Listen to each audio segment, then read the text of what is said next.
So when we think of who am I and me, you have a certain view of your own body, your own mind. And that is what you will hold on to until you don't. Until you don't.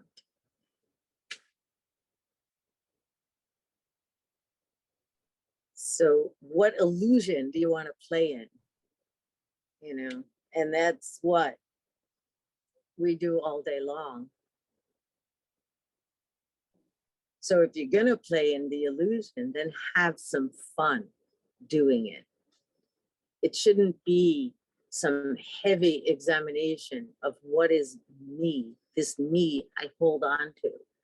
It's not, you should watch how crazy your mind is and kind of laugh at it, you know, like have fun with this idea, you know. Which part of me carries me through the whole day? When I must even deny that me even exists at all. But which am I holding on to? When I greet myself every day, do I see every different part of me?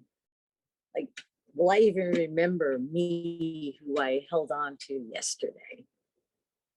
You know, often, yeah, sure, habits, you know, identity, we grasp, we,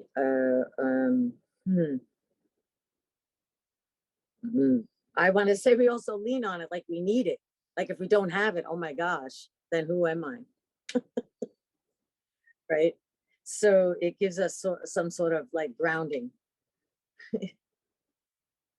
And then it's this idea when you, who is that me? Am I just this one individual with all these parts? Different parts and parts that I'm trying to change because I am growing and developing, and I'm also, things are dying and decaying, good and bad.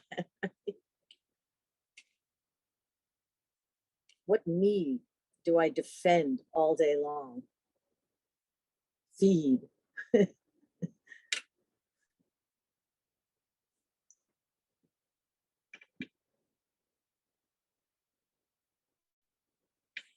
I think if I can play in the illusion, then I will understand and even like move more clearly with the truth, because I will know what will come from every action I do. You will see, and there will be no me.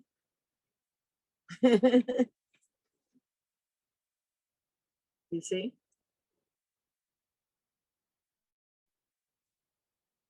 We are here. I do exist. You exist. Do you ever meet experiences in your life that you really feel do not belong to you? I mean, if you look at the opposite, how many times a day do you think what's happening? You totally created, you totally, oh, wow, this feels like me. You know, like this is really, I'm using, you know, all my knowledge and wisdom and heart, and, you know, this is the me I relate to, whatever that is.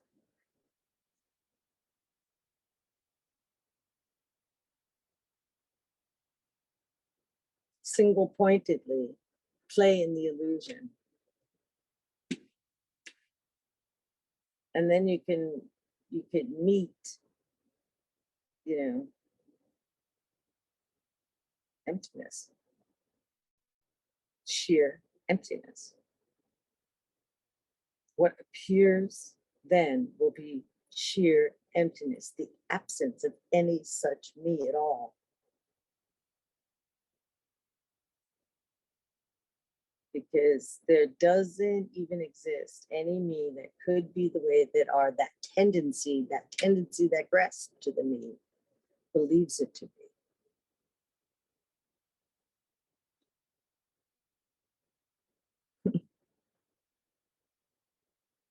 It's a funny thing, I remember talking about the self, coming from a background of psychology and Buddhism, the whole self, and this like strive that we all have to find this identity of ourselves and the self or whatever. It's just such a interesting um, uh, uh, um,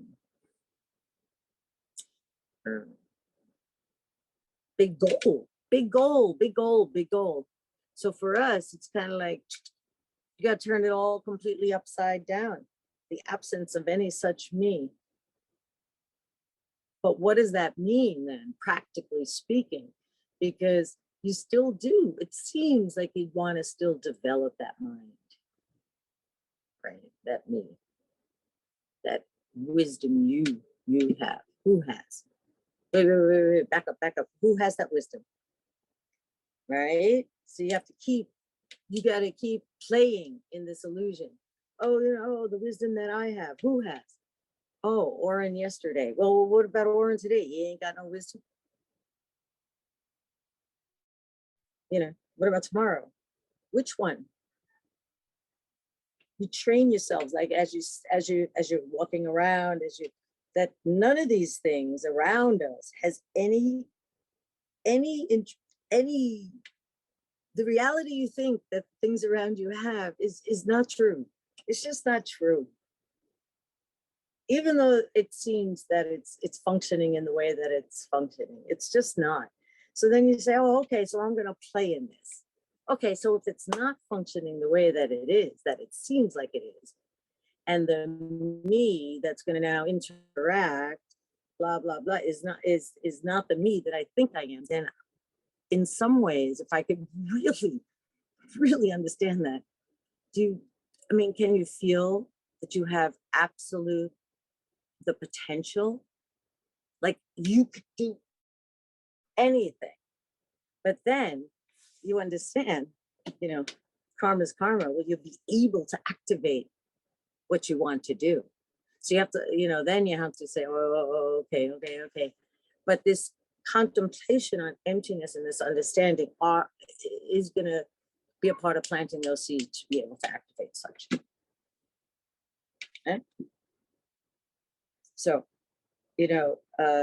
it's kind of like you decide, okay, so this me, okay, me, it's either there's got to be this, we think it's got to be the same as my parts or separate from. Like there is no other choice. Right? No other choice. So if it can't be the same as my parts, because if it's the same as my parts, easy, chop off my arm, am I not me? Come on. Other parts, consciousness and awareness, when you lose different awareness and consciousness, am I not me? That's when people start saying, oh yeah, she's not her. Yeah. But you're just saying, you're not really saying that. You're saying she just doesn't know who's who in the room. But okay, so it's like, but I can't be different from my parts, right?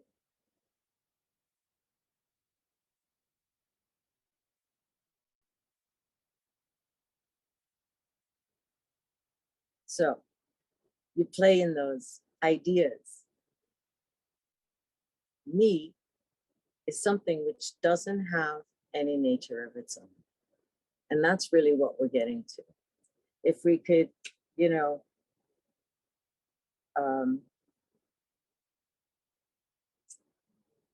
if we could just really kind of swim in that. This is what this is a meditation where you play in this illusion, they call it in the empty sky of emptiness, right? So how do you build stronger and stronger certainty right? Because we're talking what's going to be the main obstacle. You know, the main obstacle is doubt, doubt, doubt. So to have more and more certainty,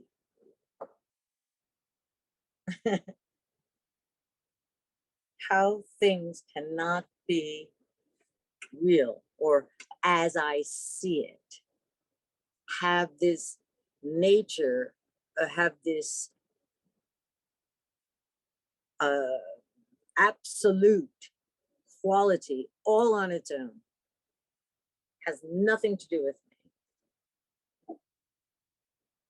Have fun. Watch how crazy your mind is. You just jump in it and you just stay there. You fix your mind there. You just, when you could find a little, it's this kind of place where you could find that absence. That's where you want to just stay, even if it's for 2 seconds. And then the idea is to, it kind of, the meditation, you kind of switch from like a, a qigong to dark, to reviewing and analyzing, and then you go into single pointed concentration. At any point of your thinking of all of those kinds of things, and you sense this absence of me or my parts, such as we've been talking, you try to stay in that point of emptiness and meditate.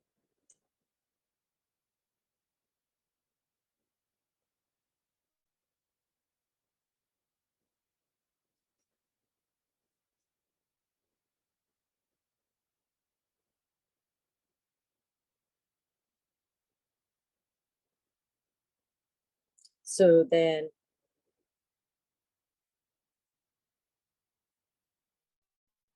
I find at any time, because, for me these days, I like to pause throughout the day and do very short meditations, or I study throughout the day. I bring up an idea and I look at it for 5 minutes because my brain is, I want to keep it, making sure it doesn't, so for me, if I were to do this kind of a thinking and playing in this idea during the day, not really going into a meditation, I want to um, uh, use it as a way to understand my enlightened, what I will be, what I enlightened me.